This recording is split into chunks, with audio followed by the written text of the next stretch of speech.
All right. Shalom, shalom, everyone. Good morning. And for those of you that know the history of Thanksgiving, at least the real history, happy Thanksgiving. But I'm not getting into that. Wayne Delaney, how you doing, brother? John Knight, good morning.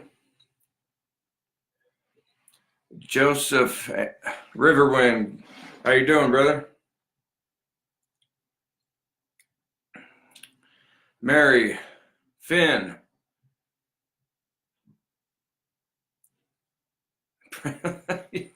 Always say Prince, you're funny. Jeannie Long, good morning. We're going to get into some depths on this chapter this morning, so praise y'all. All right.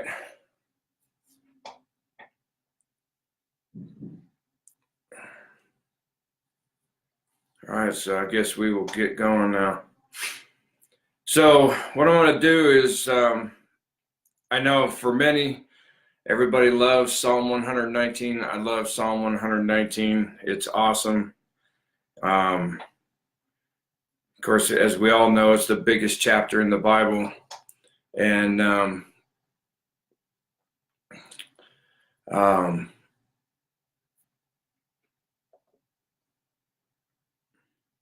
I just had a brain pause. Let's try it again. So we know it's the biggest chapter in all of Scripture, but I think one of the greatest ways to know the true heart of Yah is reading and understanding Psalm 119. So with that said, let's get going.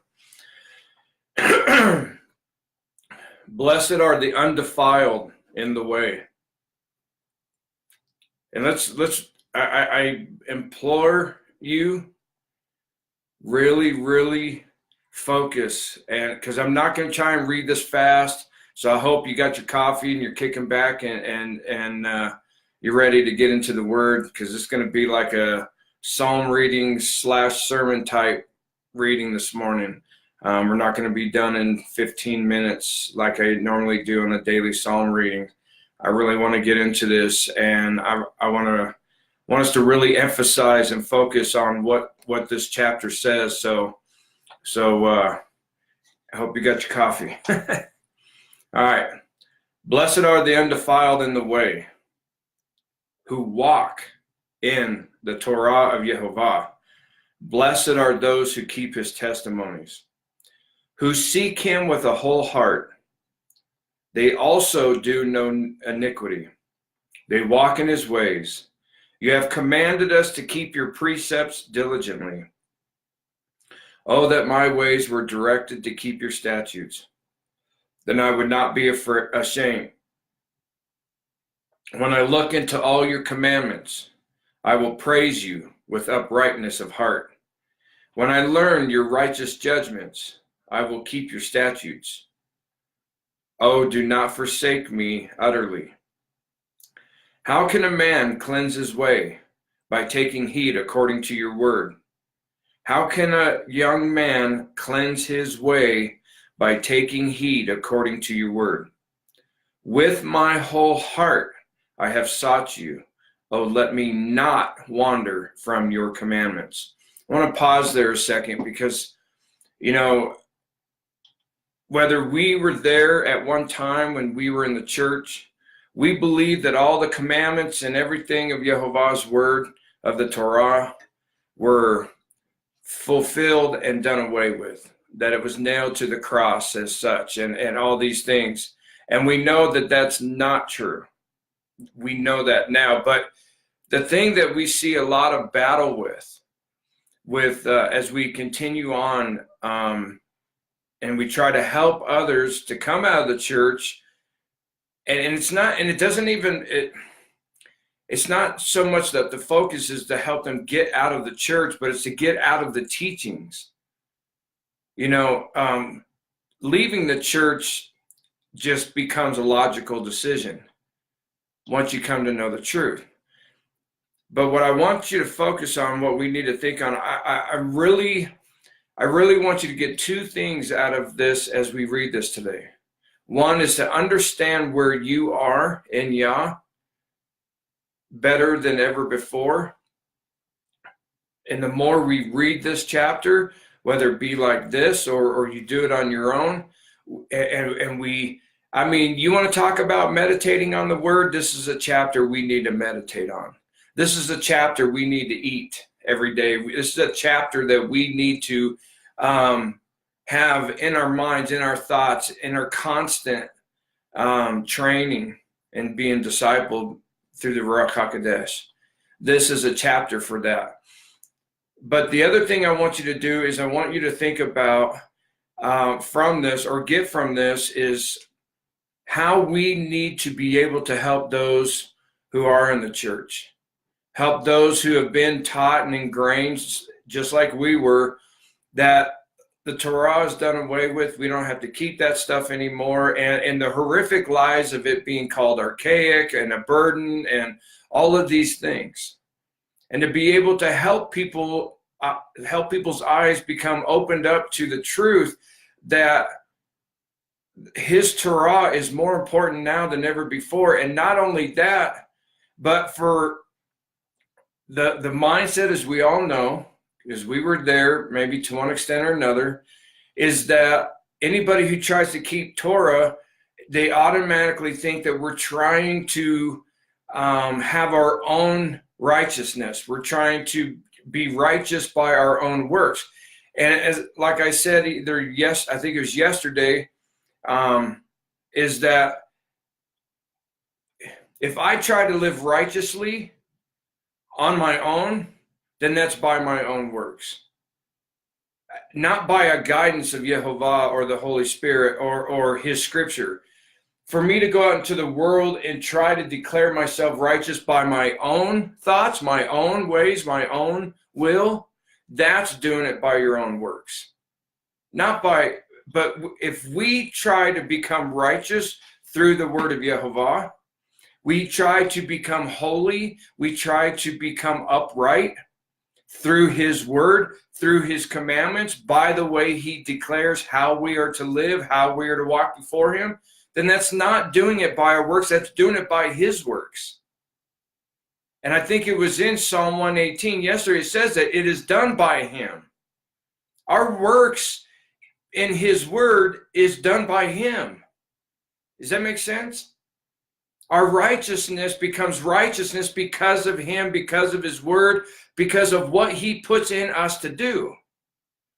I didn't put it in me to go keep Shabbat, to be righteous. I didn't put it in me to keep his Moedim, his feast, to be righteous. I didn't put it in me to follow his 10 commandments, to be righteous. He put it in me.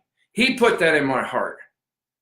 Therefore, what I do in honoring and keeping it is because of him, and it is done by him through his Holy Spirit leading me and me obeying. So it is still by his works. It's the work that he has done in my heart, in my mind, in my life, me obeying, that I become righteous and holy. And it's all from that free gift of salvation. It all comes from all of it, because the gift of salvation did not come in Matthew chapter 1. The gift of salvation came before the foundation of the earth, because Yehovah planned this from the beginning. He knew that he would die for us. He laid it all out, the commandments, his Moedim, his mitzvot, his Torah, the whole 9 yards. He put all of it together, and through it all and his blood sacrifice, it's all salvation together. And we cannot attain any of it by our own doing. We can't buy it, purchase it. We can't do any of this stuff. I cannot buy righteousness from the Torah. I cannot obtain righteousness from the Torah by thinking that I'm just going to take it and do what I want with it and live it however way I want to, because I decide this is what I want today. That's not righteousness, and I'm not obtaining that. I obtain it by surrender to Yehovah. I obtain the Torah. I obtain the salvation. I obtain the blood sacrifice of Messiah, because first I said, yes, I believe that you are my king. Yes, I believe that you are my Messiah. yes, I will follow you, and please forgive me for my sins. That's how we obtain it. And it's all done by him drawing us to him, because it says that no one comes up to the Father except through him. And by the leading of the Holy Spirit. So we couldn't even choose to go to him on our own accord in the first place. So no matter what people tried to say in the church that say, oh, you're trying to obtain your own righteousness through your own works, that will never work. We will never be able to do that, because unless Yehovah draws us to him, we cannot come to him. So it's all by his works anyways. Amen. And this is what we need to understand. We need to understand what that means so that we can relay it to them, so that they can see that no matter what we do, walking in obedience and all of these things, it is all by the works of Yehovah and Yehovah alone. It is by him, and it is not by us. The only time that it becomes us trying to do things in our own accord is when we lift ourselves up, put ourselves on a platform before everybody, try to become all-knowing and all-knowledgeable, and we tell people to follow me and listen to me and do what I tell you to do, and if you don't, you're going to hell and you're wrong. That's you trying to play God. But that's not what we're doing, and that's not what this is about. This is about following his word his way, and if we do so, then everything that we do and all the righteousness and holiness and everything that becomes us is by the work of Yehovah. Plain and simple. Amen? All right, so let's continue. So how can a young man cleanse his way? By taking heed according to your word. With my whole heart I have sought you. Oh, let me not wander from your commandments. Your word I have hidden in my heart, that I might not sin against you. Blessed are you, O Yehovah. Teach me your statutes. With my lips I have declared all the judgments of your mouth. I have rejoiced in the way of your testimonies, as much as in all riches. I will meditate on your precepts and contemplate your ways. I will delight myself in your statutes. I will not forget your word. Deal bountifully with your servant, that I may live and keep your word. Open my eyes that I may see wondrous things from your Torah. I am a stranger in the earth. Do not hide your commandments from me. My soul breaks with longing. This chapter makes me weep, man. For your judgment, let me read that again. My soul breaks with longing for your judgment at all times. You rebuke the proud, the cursed, who stray from your commandments. And that's, Mishpachah, that scares me. Because I see so many, the last couple years, man, it's been a really weird couple years in the body. It's been great, and it's been terrifying at the same time, because in the last 2 years I've seen people come so much closer to Yah than ever before. In the last 2 years I've seen people clean up their camp, so to speak, in their own lives and around them and everything, to become more centered in Yah, to be holy before him, to honor him. And it's like in this past Shabbat's teaching, when I talked about what it is to truly show love, that even that in the little things shows greater love. That when you're willing to go, it's not so much of, okay, I know this is a sin against Yah, so I'm not going to do this. But that you're willing to go to the extent of, I don't think Yah would be pleased with this. This might not put me in hell, but I don't think Yah is pleased with this, so I'm not going to do it. It's those little things. That is the way that we tell Yehovah how much we really love him, is when we're willing to go to the point where if we even doubt whether Yah is pleased with something, we say, I'm not messing with it. That's when we show him the greatest level of our love. Amen. And so doing that, and my point to this is this part says, where'd it go? For you rebuke the proud, the cursed, who stray from your commandments. This has been the sad part of the last couple of years, as I've seen a lot of people, whether they should be seasoned or still babies in the Word, have come to receive the Torah, the commandments, and everything else, and after a year and a half, they're going back to the church, or they're not quite going back to the church, but they have turned their back on much of the Torah, and they're like, we ain't got to do this, and for whatever the reason is. And yet right here it says that they are cursed who stray from his commandments. And that's scary, Mishpachah. And this is why the thing of it is that I've been guilty of it in the past many times, and I've had to repent for all of it. But Mishpachah, more than ever before, we need to show love and mercy more than we ever have. We need to show patience with people more than we ever have. And actually, and I don't want to get too much into that because Anthony and I are going to preach together. Anthony asked me if I would preach with him this Shabbat because, as y'all know, him and I take turns with the sermon, so it's not all about just one guy up there preaching. But he asked me to do this message with him, and we're going to be preaching on patience from a Hebrew understanding, which is way different from an English understanding, and on Rachem, mercy. All right. And so we're going to get into that. And it all ties in with everything that him and I have been going back and forth preaching on, of how much more we need to be like this now, today, more than ever before. Mishpachah, people are dying spiritually. I mean, when you see these people who, for one, we need to stop getting angry with these people, and we need to start looking at them and thinking, what if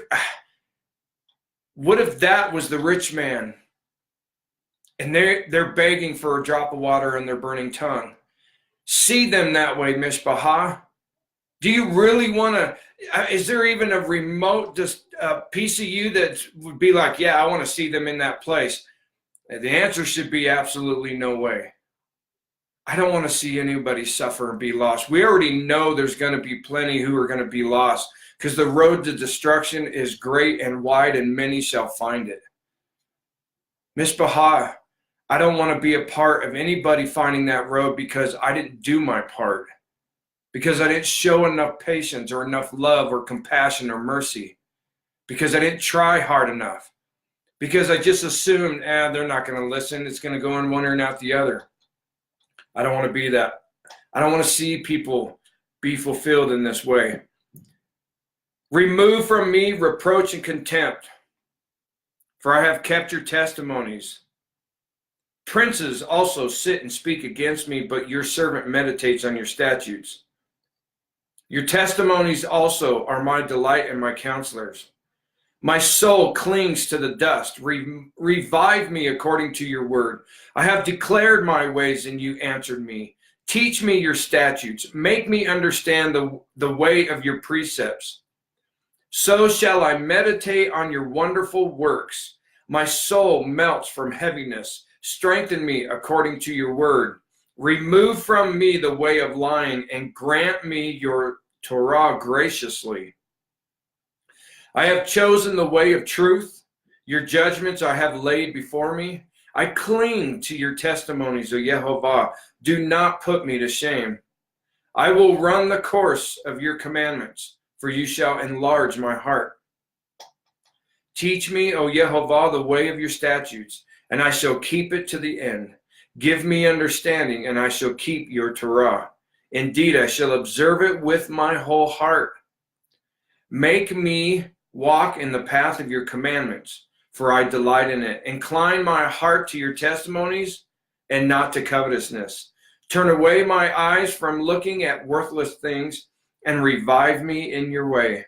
Establish your word to your servant, who is devoted to fearing you. Turn away my reproach, which I dread, for your judgments are good. Behold, I long for your precepts. Revive me in your righteousness. Let your mercies come also to me, O Yehovah, your salvation according to your word. So shall I have an answer for him who reproaches me, for I trust in your word. And take not the word of truth utterly out of my mouth, for I have hoped in your ordinances. So shall I keep your Torah continually, forever and ever. I will walk at liberty, for I seek your precepts. I will speak of your testimonies also before kings, and I will not be ashamed. And I will delight myself in your commandments, which I love. My hands also I will lift up to your commandments, which I love, and I will meditate on your statutes. Remember the word to your servant, upon which you have caused me to hope. This is my comfort in my affliction, for your word has given me life. The proud have me in great derision, yet I do not turn aside from your Torah. I remembered your judgments of old, O Yehovah, and have comforted myself. Indignation has taken hold of me because of the wicked who forsake your Torah. Your statutes have been my songs in the house of my pilgrimage. I remember your name in the night, O Yehovah. I keep your Torah. This has become mine because I kept your precepts. You are my portion, O Yehovah. I have said that I would keep your words. I entreated your favor with my whole heart.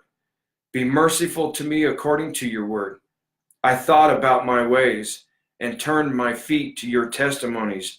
I made haste and did not delay to keep your commandments. The cords of the wicked have bound me, but I have not forgotten your Torah. At midnight I will rise to give thanks to you because of your righteous judgments. I am a companion of all who fear you and of those who keep your precepts. The earth, O Yehovah, is full of your mercy. Teach me your statutes. Before I continue on, we look at the continual theme going on through this.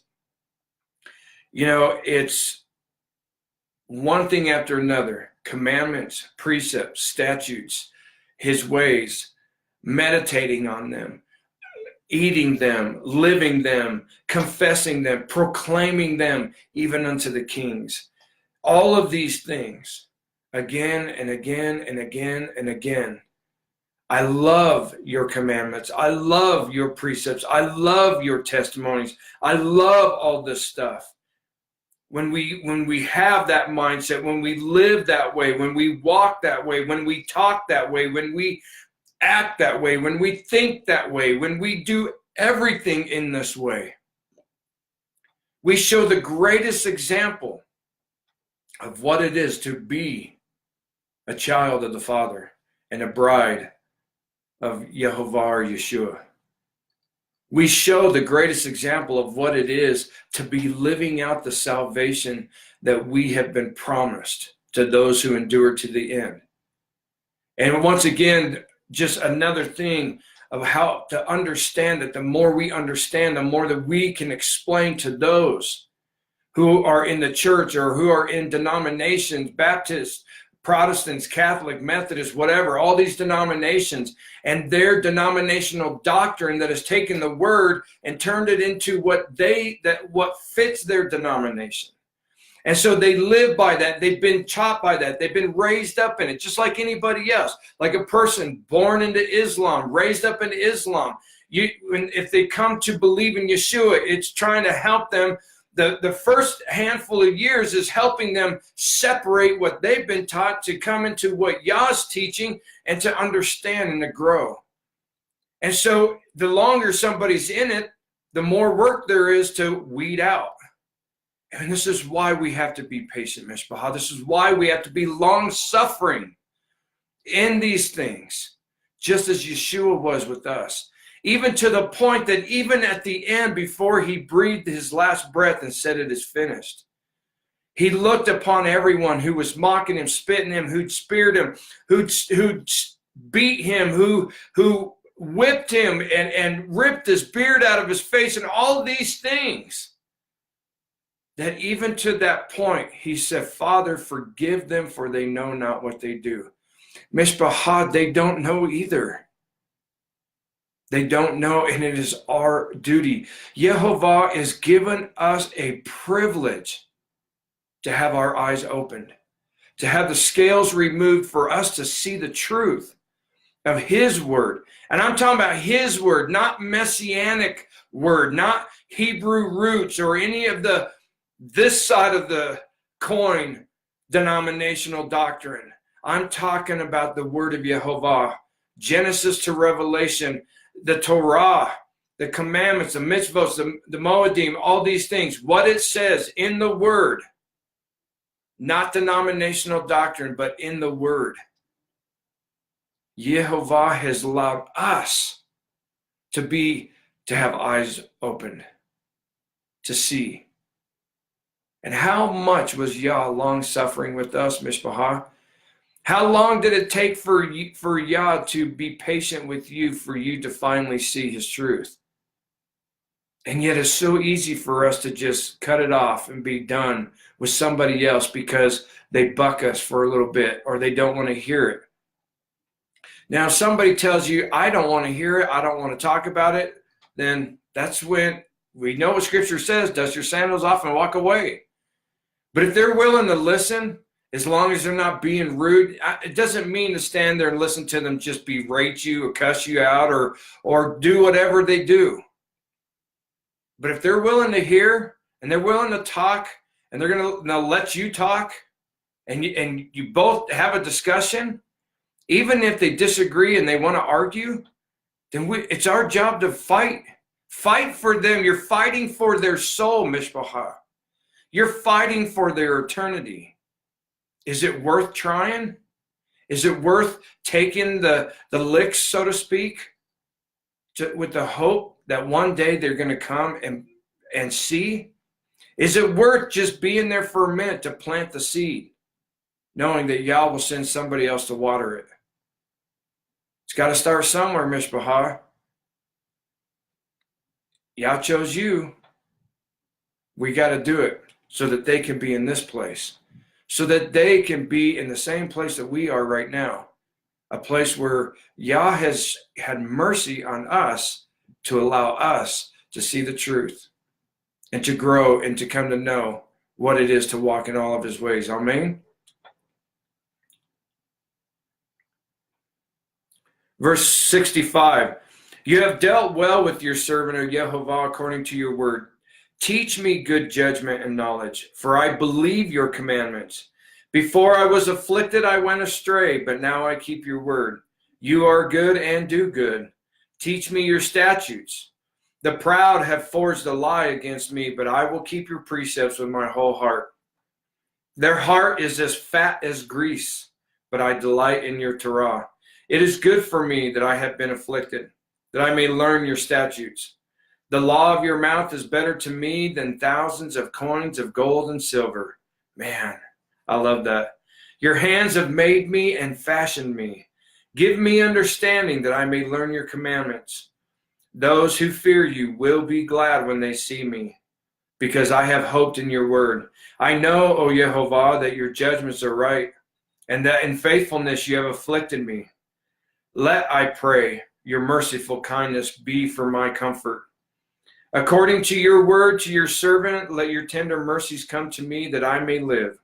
For your Torah is my delight. For your Torah is my delight. I want to read that verse again, 77. Let your tender mercies come to me that I may live. For your Torah is my delight. Man, let the proud be ashamed, for they treated me wrongfully with falsehood. But I will meditate on your precepts. Let those who fear you turn to me, those who know your testimonies. Let my heart be blameless regarding your statutes, that I may not be ashamed. My soul faints for your salvation, but I hope in your word. My eyes fail from searching your word, saying, when will you comfort me? For I have become like a wineskin in smoke. Yet I do not forget your statutes. How many are the days of your servant? When will you execute judgment on those who persecute me? The proud have dug pits for me, which is not according to your Torah. All your commandments are faithful. They persecute me wrongfully. Help me. They also made an end of me on earth, but I did not forsake your precepts. Revive me according to your loving kindness, so that I may keep the testimony of your mouth. Forever, Yehovah, your word is settled in heaven. Your faithfulness endures to all generations. You established the earth and it abides. They continue this day according to your ordinances, for all are your servants. Unless your Torah had been my delight, I would then have perished in my affliction. I will never forget your precepts, for by them you have given me life. I am yours. Save me, for I have sought your precepts. The wicked wait for me to destroy me, but I will consider your testimonies. Just making sure we're still here. All right, let's see. 96. I have seen the consummation of all perfection, but your commandment is exceedingly broad. Oh, how I love your Torah. It is my meditation all the day. You, through your commandments, make me wiser than my enemies. Did you catch that? You, through your commandments, make me wiser than my enemies. It's all by him. Our works are all by him. Our success and our walk, our righteousness, our holiness, everything, it's all by him. When we read the scripture that says our righteousness is but filthy rags to him, because our righteousness that we can obtain on our own is dirt. His righteousness in us is what is pure. His righteousness in us is what makes us the spotless bride. It is by when we are surrendered and given over to him, when we die to flesh, when we surrender our pride to him, when we surrender our thoughts to him, when we surrender self to him utterly and completely and let go of everything, then his righteousness fills us and becomes spotless and without blemish.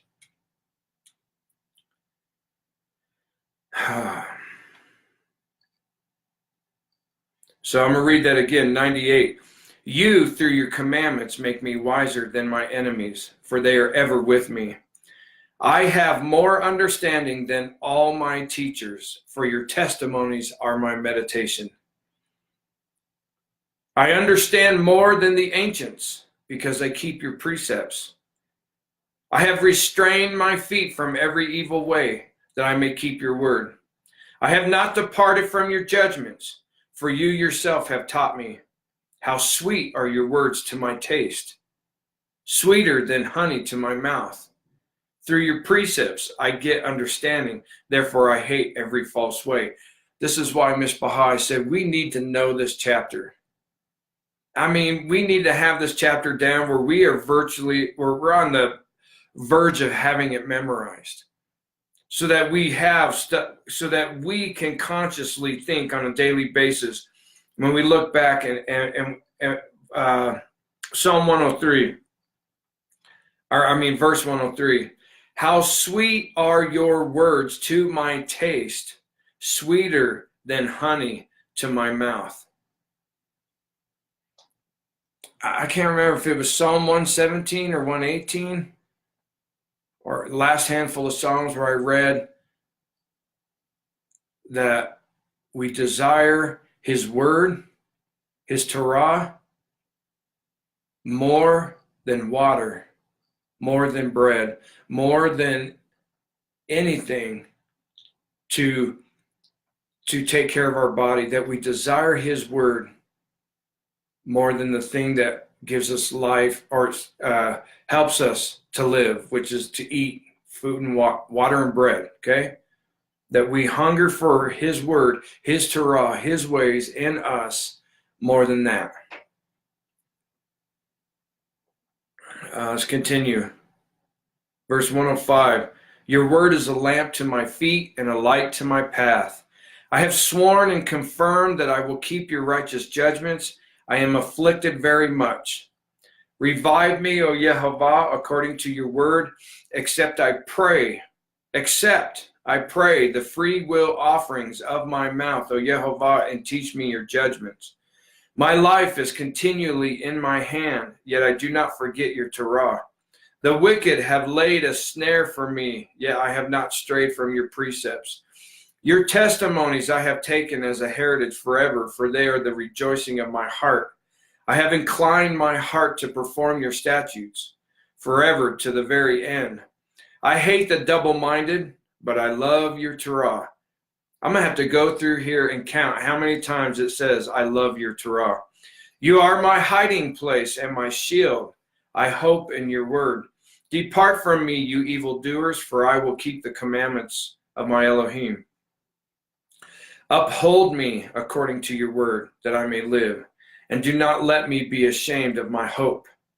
Hold me up, and I shall be safe, and I shall observe your statutes continually. You reject all those who stray from your statutes, for their deceit is falsehood. Man. You put away all the wicked of the earth like dross. Therefore, I love your testimonies. My flesh trembles for fear of you, and I am afraid of your judgments.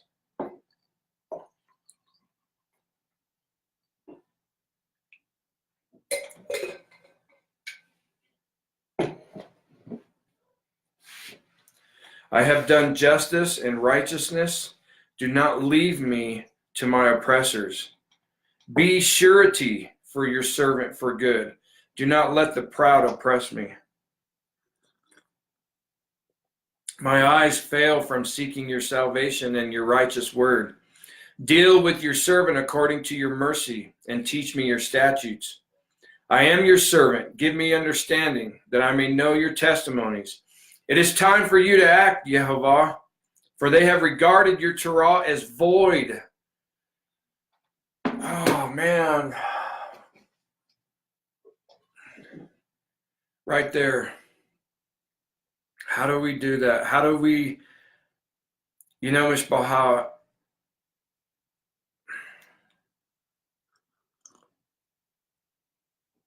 the fact that at any time, this just shows the greatness of Yah's mercy, because the fact that at any time in our life that we were ever in that mindset where we thought his Torah was void, that his commandments and everything were obsolete and done away, and that Yeshua brought a new covenant to do away with the old and all of this stuff. And now, for myself, coming to understand his word and everything, it breaks my heart that I ever believed any of that. And I've repented so many times, just telling Yah, I'm so sorry. I'm sorry that I ever believed that. I'm sorry that I ever told anybody that. And I pray that every person that I ever led wrong in that way, that Yah did not allow it to take, that Yah still let them see the truth. How many people, Mishpaha, it's so easy for us to get upset with others who won't see the truth or reject it or whatever, but how many have we been guilty of leading wrong in some way, shape, or another? Whether when we were in the church or even now in our walk, thinking that we have understanding of his Torah. How many of us reject anything in his word? Shabbat. I know a lot of Hebrew roots and Messianic people who think it's okay to do whatever you want on Shabbat. I know pastors of Messianic congregations who have a Shabbat store, and they sell shofars and tallits and all kinds of Hebrew stuff in their congregation on the Sabbath. I know a lot of congregations who full-on cook. They prepare chicken, raw chicken. They have this one congregation I used to go to every Shabbat, the few months that we were there, this guy, he was a cook in real life. That was his job. It was a culinary, whatever it is. He was a chef, and every Shabbat he would bring in trays full of raw chicken and prepare them and cook them during the service. Buying, selling, cooking, all this stuff on the Sabbath. And they say it's okay. So even now, Mishpacha, how many of us mislead people now? And what we don't understand is that we will be held accountable for every person we lead wrong. And everybody's so quick to want to be a teacher, a pastor, or whatever they want to call themselves. We will be held accountable. We will give an account for any person that we have ever led astray in any way, shape, or form. And so, Mishpacha, all the more reason why that we need to be Bereans, that we need to be studying the word for ourselves daily, seeking, searching, researching, and asking Yah, please give me understanding of your word so that I may speak, share, or teach it correctly. That's my prayer all the time. Father, please don't ever let me speak something that is not your truth. Don't let anything that is a lie, that is not your truth, don't let it even come out of my mouth. Don't even let me be able to talk. I would rather, in the middle of a sermon, lose the ability to speak and not be able to finish the sermon than to be able to preach a lie and mislead somebody. I would rather Yah take my voice and not be able to share. Because, Mishpacha, I have got enough that I'm going to have to answer for. I don't want to add any more to it.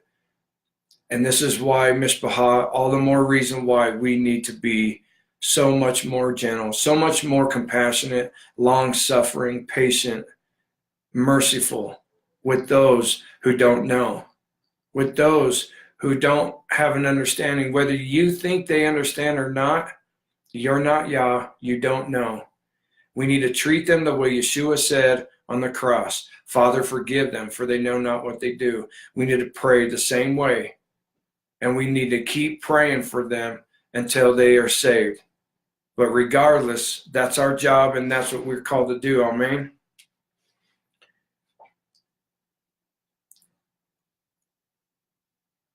I'm going to continue from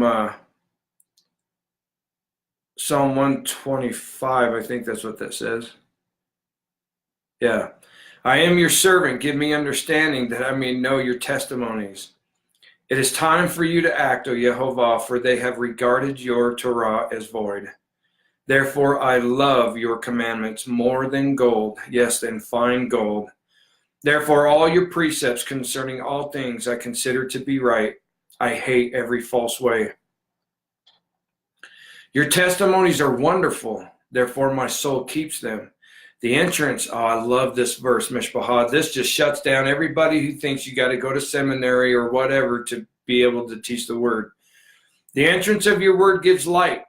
It gives understanding to the simple. And I always tell everybody, I'm as simple as they get. So if I can understand it, anybody can understand it. If they have a heart that is surrendered to Yah and they're seeking to understand his word, his way, not their own. I opened my mouth and panted, for I longed for your commandments. Look upon me and be merciful to me, as your custom is toward those who love your name. Direct my steps by your word, and let no iniquity have dominion over me. Redeem me from the oppression of man, that I may keep your precepts. Make your face shine upon your servant, and teach me your statutes. Rivers of water run down from my eyes, because men do not keep your Torah. Righteous are you, O Yehovah, and upright are your judgments. Your testimonies, which you have commanded, are righteous and very faithful. My zeal has consumed me, because my enemies have forgotten your words. Your word is very pure. Your word is very pure. Therefore, your servant loves it. How can anybody say that his word is done away with when his word is so pure? I am small and despised, yet I do not forget your precepts. Your righteousness is an everlasting righteousness, and your Torah is truth. Trouble and anguish have overtaken me, yet your commandments are my delights.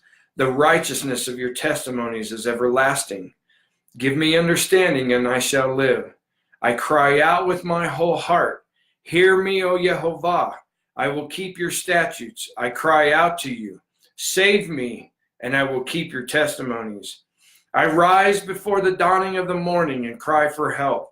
I hope in your word. My eyes are awake through the night watches, that I may meditate on your word. Hear my voice according to your loving kindness. O Yehovah, revive me according to your justice. They draw near who follow after wickedness. They are far from your Torah. You are near, O Yehovah, and all your commandments are truth. Concerning your testimonies, I have known of old that you have founded them forever. Consider my affliction and deliver me, for I do not forget your Torah. Plead my cause and redeem me. Revive me according to your word. Salvation is far from the wicked, for they do not seek your statutes. That right there is why I say keeping Torah is a part of our salvation. Now, don't misunderstand me. Like I said earlier in this reading, the salvation is a free gift, and it started at Genesis 1:1. It did not start in Matthew 1. It did not start when Mary had a dream and Joseph had a dream and all of this, and that you will declare his name Yeshua. That's not when salvation started, because he was crucified before the foundation of the earth. That's why salvation began at Genesis 1:1. And as it says right here, salvation is far from the wicked, for they do not seek your statutes. And what are his statutes, Mishpachah? It is his Torah. It is his commandments. It's his moedim. It's his mitzvot.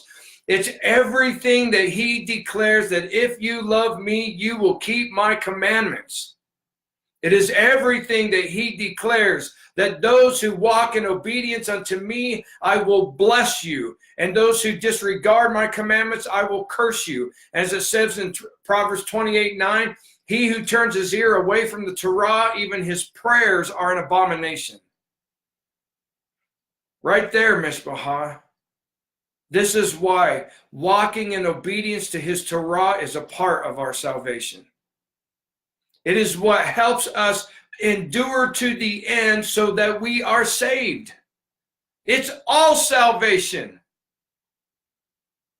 But the church has taught that salvation only comes when Yehovah died on the cross for our sin. And yet what they don't understand, that it all came from the Torah, the foundation of the entire book, because Yeshua is the Torah. He is the word. He is all of it. And his death on the cross was all of it. And his shed blood is all of it. It's all salvation. Because by none of it, we do not get to say, I am saved, I'm going to heaven, but I'm going to go to the strip club, I'm going to go to the bar, I'm going to go to the nightclub, I'm going to live however way I want, I'm going to look however I want, I'm not set apart, I'm not nothing, I don't keep Shabbat, I don't keep the commandments, I don't anything. I'm sorry, but that is not somebody saved, and that is not somebody going to heaven according to the word of Yehovah. That's not salvation. Salvation is all of it.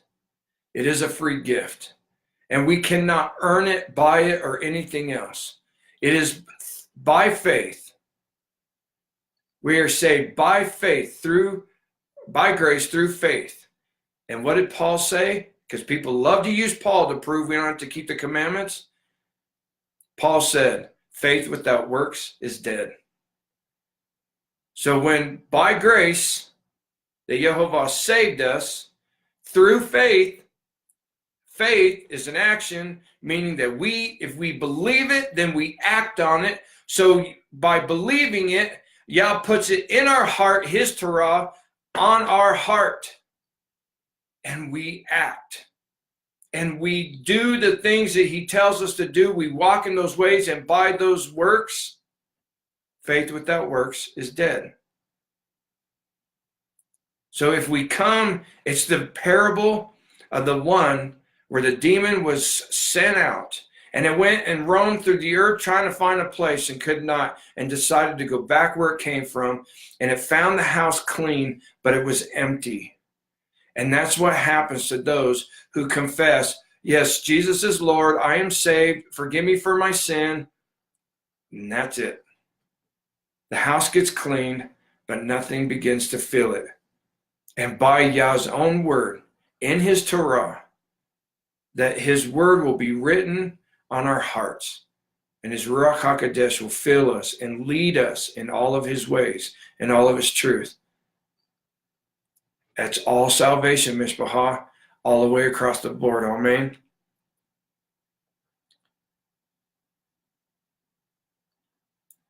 Next verse. Great are your tender mercies, O Yehovah. Revive me according to your judgments. Many are my persecutors and my enemies, yet I do not turn from your testimonies. I see the treacherous and am disgusted because they do not keep your word. Consider how I love your precepts. Revive me, O Yehovah, according to your loving kindness. The entirety of your word is truth, and every one of your righteous judgments endures forever. Princes persecute me without a cause, but my heart stands in awe of your word. I rejoice at your word as one who finds great treasure. I hate and abhor lying, but I love your Torah. There it is again. 7 times a day I praise you because of your righteous judgments. Great peace have those who love your Torah. Great peace, Mishpachah. What is shalom? What is the true definition? To be made whole, to be complete. So let's read it that way. Great wholeness and completeness have those who love your Torah.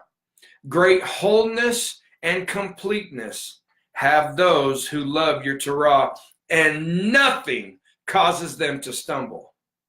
Are you listening, Mishpachah? Are you reading what I'm reading? Nothing causes us to stumble, Mishpachah. Yehovah, I hope for your salvation. And all through this, he's talking about salvation. All through this, Mishpachah. And all of this is tied together under the title of salvation of Yeshua. All of this, his precepts, his statutes, his commandments, his Torah, all of it. It's all under the title of his salvation. I hope for your salvation. That is not separate from everything being said here. I hope for your salvation. And I do your, actually there's no and in Hebrew, so the correct way to read this is Yehovah, I hope for your salvation. I do your mitzvot, your commandments. My soul keeps your testimonies. I love them exceedingly. I keep your precepts, your testimonies, for all my ways are before you. Let my cry come before you, O Yehovah. Give me understanding according to your word. Let my supplication come before you. Deliver me according to your word. My lips shall utter praise, for you teach me your statutes. My tongue shall speak of your word, for all your commandments are righteousness. Let your hand become my help, for I have chosen your precepts. I long for your salvation, O Yehovah. Your Torah is my delight. Let my soul live. It shall praise you. Let your judgments help me. I have gone astray like a lost sheep. Seek your servant, for I do not forget your commandments.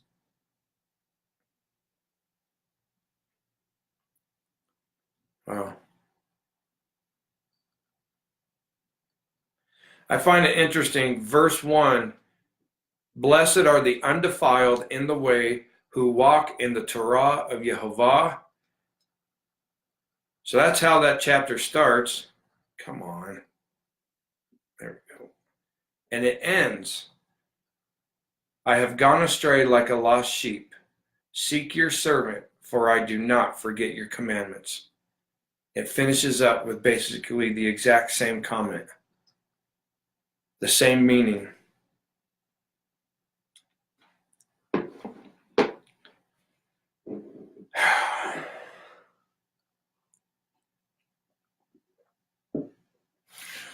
I don't know about you guys, but, you know,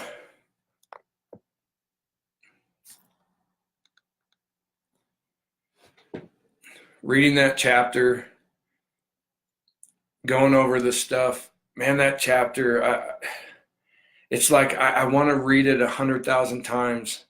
I want to read it 1,000,000 times. I want to read it to where I would love it to be able to have that thing not only memorized, where it'd be cool to be able to quote that whole thing without even looking at the Bible, but to have it memorized in my heart. Because I tell you, Mishpachah, that chapter is a sermon unto itself about salvation.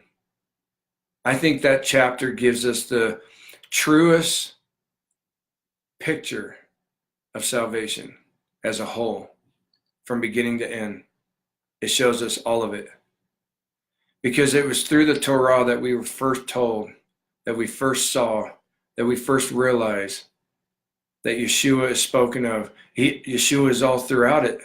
From verse 1, Yeshua is Yehovah. Yeshua is the one who walked in the garden with Adam and Eve. Yeshua is the one who was on Mount Sinai with Moshe and met him face to face, and all these things. We know that Yeshua is the one who wrestled with Jacob. We know that Yeshua multiple times was the one. Yeshua was the one who Melchizedek. Yeshua was the one who met Abram, and they fed him and the angels with him. And I mean, we can go on and on. It's all him. And he is salvation. And his word leads to salvation, teaches us everything. How to walk in salvation, how to have salvation that he gave us through his death and resurrection. It's all together. This is why we are to delight in his Torah, to love his word, for it to be like greater than honey in our mouth, to hunger for it, to ache for it, to strive for it with every breath, and to seek Yah with all of our heart, with everything we got. Because today, Mishpachah, is the only day that we've been given to be alive. If you woke up this morning, then Yah gave you permission. And you don't know if you'll see tomorrow. None of us do.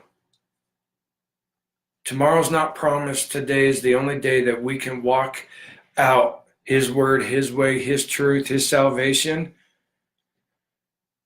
with everything we got, and to be a light to all those around us.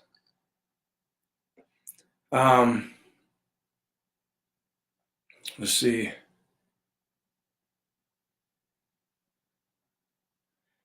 I'm just looking to see if by chance anybody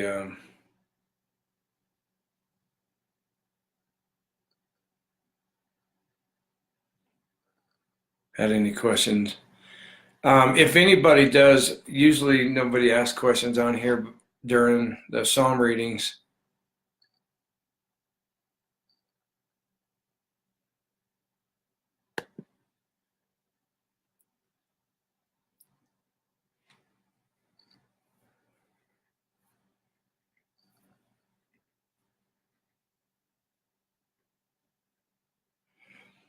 Wayne Delaney, I agree and I disagree with you. Yes, it is the Father's. We are not to condemn those who aren't doing the Torah. That is true. We're not to condemn them. We're to encourage them, to draw to him. You said, let the Father draw those who are not doing his Torah. It's not our job to draw ourselves to anyone. I don't agree with that, because Scripture says we're to go out and be a light and a witness to all the world. Mark 16:15, Yeshua says to go out into the world and spread the gospel into all creation, and Torah is a part of the gospel. So we're supposed to do both, but you're right. We're not supposed to condemn anybody who doesn't keep Torah. We're supposed to lead them to Torah. Yah's told us to do these things.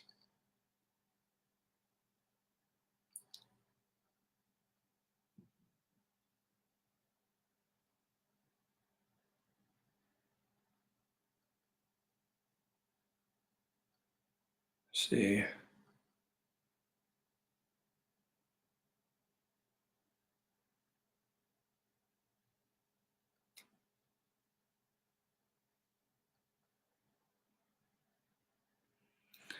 Cheryl Hilton, just to address your comment, you're a single mother of 2 children. Your job requires you to work on Shabbat sometimes, that you would love to honor the Sabbath, but you will not feed your children or pay your bills and rent. Well, this is what I encourage you to do, Cheryl. You need to trust Yah. You need to go into your boss and you need to let them know that you cannot work the Sabbath or work Saturdays anymore, and tell them why. Tell them the truth. I've seen many people do it, and Yah go before them and give them favor. But you have to believe that Yah will take care of you. Your bills, your food, your rent, everything is paid for because of Yah's mercy, and he blesses you with the job and with the money to do so. But Yah also said, do not worry about what you will wear or what you will eat. For do I not take care of the sparrows who don't even sow what they reap? How much more will I take care of those who love me and keep my commandments? When I came to Torah, I worked every Saturday. And when I came to Torah and realized what Shabbat was, I walked straight into my boss's office and I told my boss I will never work a Saturday again. And I told him why, boldly, with confidence. I said, this is the Sabbath. I believe in the Bible. I walk in the Bible. He already knew that I walked the walk because I was in the church. I was a Christian, and I walked the walk as best I knew how. As far as, I was set apart. I didn't cuss. I wasn't a part of the worldly stuff. He saw all that, Then I came to Torah, and I went in and I told him. I said, I won't work a Saturday ever again, because I've learned, God has shown me that this is the Sabbath day and we're not to work on it. So I won't work anymore. And he said, well, there might be times I need to have you in. I said, I won't do it. I said, if you can use me on a Sunday, I'll do it. I'll work on a Sunday, but I won't ever work on a Saturday again. And he said, okay. And he respected it. And he never asked me to work on a Saturday. You got to be confident, Cheryl. Trust Yah. Yah will bless you and give you favor. If you really want to keep a Shabbat, and I believe you do, you said you do, I believe you, then Yah will bless you. He'll give you favor in the eyes of your boss. Be bold and go in and tell your boss. Let him know. Tell him exactly what Scripture says, and tell him that you will not work a Saturday anymore. And trust that Yah will give you favor. Trust that Yah will take care of you no matter what. He will. I've seen too many people do it. I've had people in my congregation, I know friends, stuff, who when they came to Torah, they went into their boss, they told their boss, I cannot work Saturdays anymore. This is why. And Yah gave them favor. I seen one person get fired, and the very next week, Yah gave them a better job that never required working on a Saturday, and they made even more money. Yah will take care of you no matter what. It is your job first to be faithful and obedient to Yah, and Yah will help you. I promise you. It's in his word. He promises. Forget I promise you. He promises. Deuteronomy chapter 30. If you keep my commandments, and I'm paraphrasing, but go and read it. Read the first 10 verses, I think it is. He says, if you keep my commandments, I will bless the fruit of your produce. I will bless the fruit of your land. I will bless all that you put your hands to do. So that means he will bless your job. He will bless your home. He will bless everything if you take bold steps to go and do what it takes so that you can honor his Shabbat every week and not work on Shabbat. So I just wanted to say that. It's up to you. Let's see. I love you, babe. You're awesome.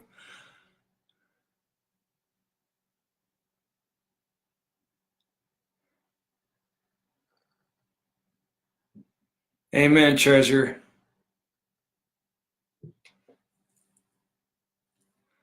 Amen, babe. We're told to go after the one that falls away. Amen, Scott Burnell. Bunnell? Am I saying that right?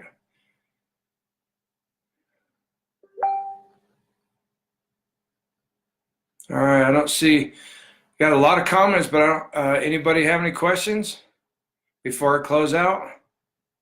I'll give it another second, another minute.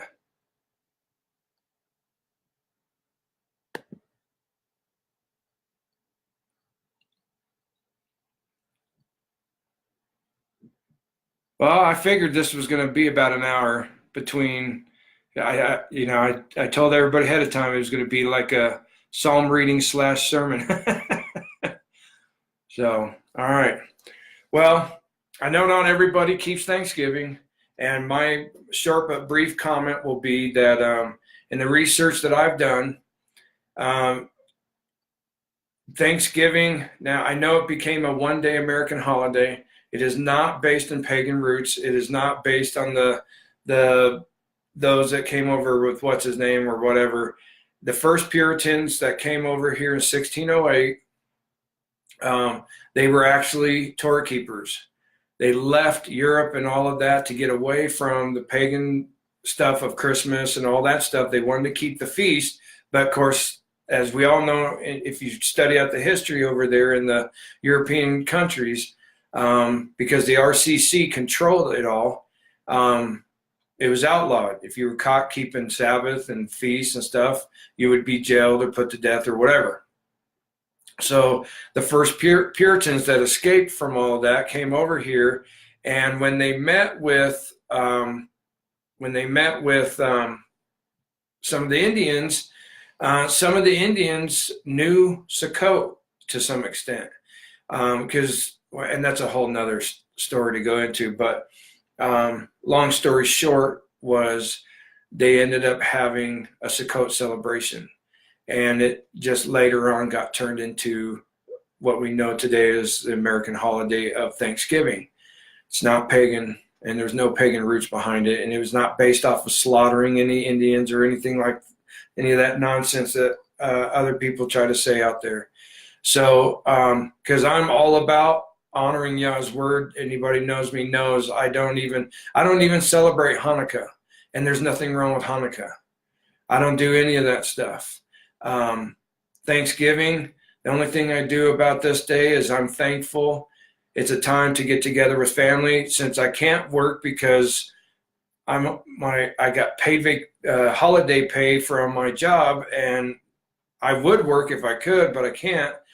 So, this is our last Thanksgiving in America before we head over to Israel. So, but whether you keep it or not, I just pray you have a blessed day today. And every day we should be thankful for everything that we have and for everything that Yah gives us, for every breath that we take. Amen. Let's see. I don't know what that means, Sadie, P.S. or Isaiah. Amen, Scott.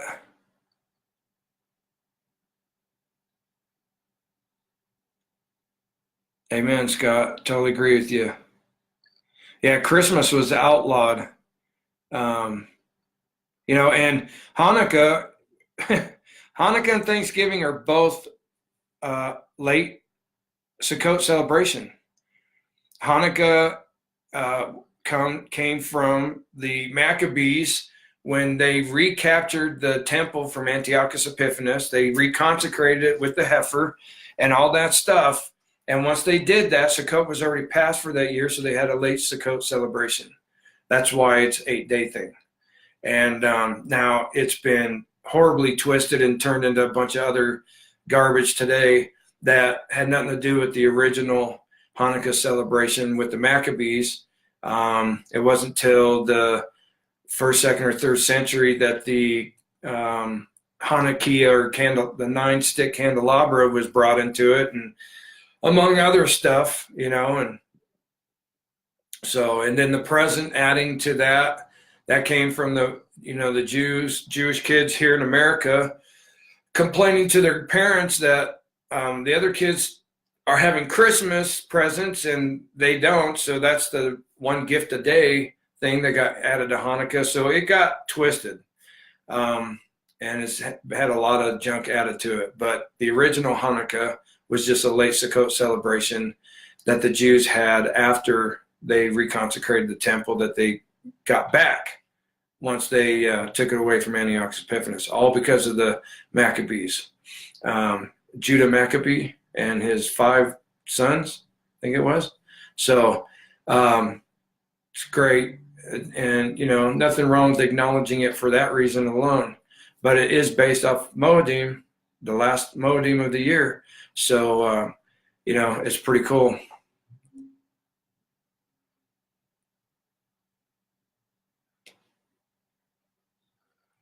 What book did I read from? Today? Are you talking about today? What version? It was a New King James Version.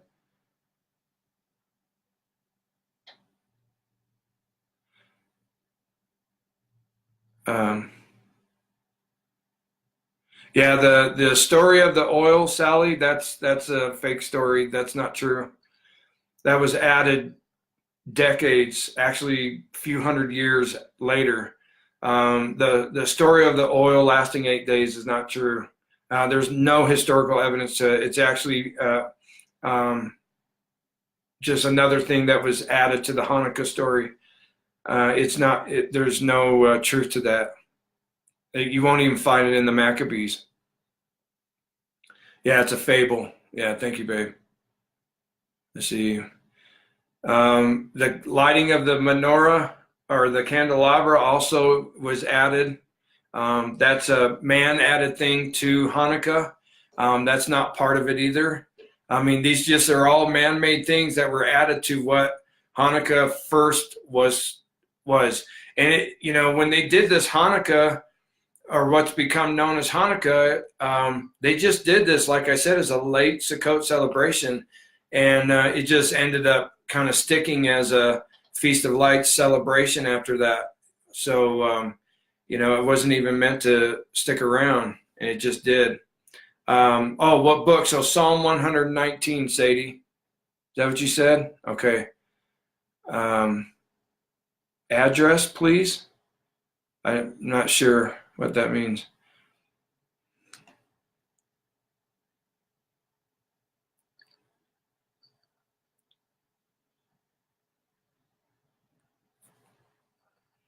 Sukkot never lands in December, not anywhere on the planet.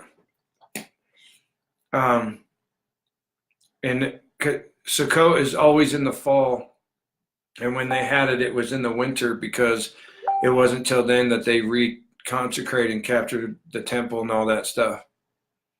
You're welcome, Sally. God bless you. Sorry, hate to be a wet rag on that.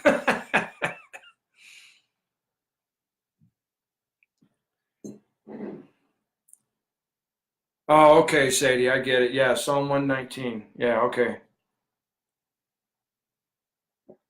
Address of the reading. Okay. Okay. Let's see. Reference key to the scriptures. I guess I'm stuck on dumb right now because I'm not understanding that. Amen, Sally. We're always still learning. When we first came to Torah, we were keeping Hanukkah and lighting the candelabra and doing all that too until we started studying it out more and realized all that stuff was all man-added stuff.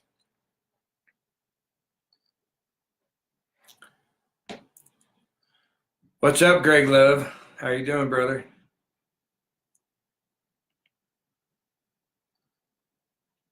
Oh, okay, Daniel. Yeah, maybe, huh? Might be.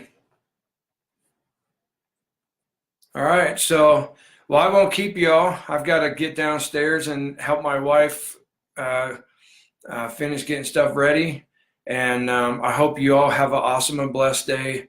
I love you all so much. Most importantly, y'all loves you.